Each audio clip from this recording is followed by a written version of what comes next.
વલસાડ જિલ્લામાં સૌથી વધુ ખેડૂતો આંબાવાડી ઉપર નભતા રહે છે. જિલ્લામાં 38,000 હેક્ટર જમીનમાં ખેડૂતોએ આંબાવાડી તૈયાર કરી છે. હાલ આંબાવાડીઓમાં કેરીનો પાક તૈયાર થઈ રહ્યો હતો, જ્યાં ભારે પવન અને કમોસમી વરસાદને લઈને આંબા પરથી કેરીઓ ખરી પડી હતી. શાકભાજી, ડાંગર સહિત શેરડીના તૈયાર પાકમાં પણ વરસાદના પાણીને કારણે નુકસાન થયું હોવાનું સામે આવ્યું છે. વલસાડ જિલ્લા કલેક્ટરના આદેશ બાદ બાગાયત વિભાગ અને ખેતીવાડી વિભાગ દ્વારા સર્વે શરૂ કરાયા છે. જિલ્લામાં 16 અલગ અલગ ટીમો દ્વારા 80% સર્વે પૂર્ણ કરાયો છે. કેરીમાં અંદાજિત 7,000થી વધુ હેક્ટરમાં નુકસાન થયું હોવાનું સામે આવ્યું છે. આ બે પાકો એવા છે કે જે પવનની તીવ્રતા કે વરસાદ પવન સાથે આવે ત્યારે આ પાકોને નુકસાન થઈ શકે.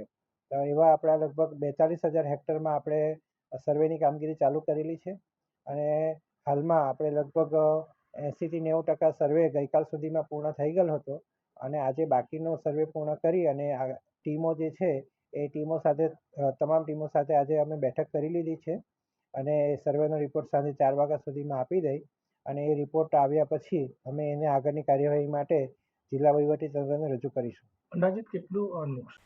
તો બીજી તરફ ખેતીના પાકની વાત કરીએ તો શેરડી, ભીંડા, તુવેર અને અન્ય લીલોતરી શાકભાજીમાં વાવાઝોડાના કારણે નુકસાન થયું છે.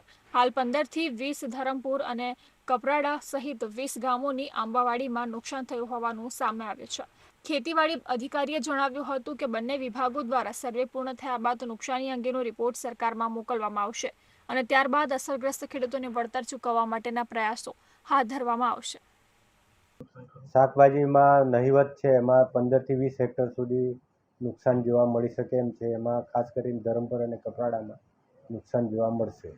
પ્રાથમિક રિપોર્ટ પ્રમાણે એમ જોઈએ તો મોટાભાગના ખેડૂતો જે આંબાવાડિયામાં છે 1 હેક્ટરની મર્યાદા પકડીએ તો પણ આપણને 20,000 જેટલા તો મળી શકે.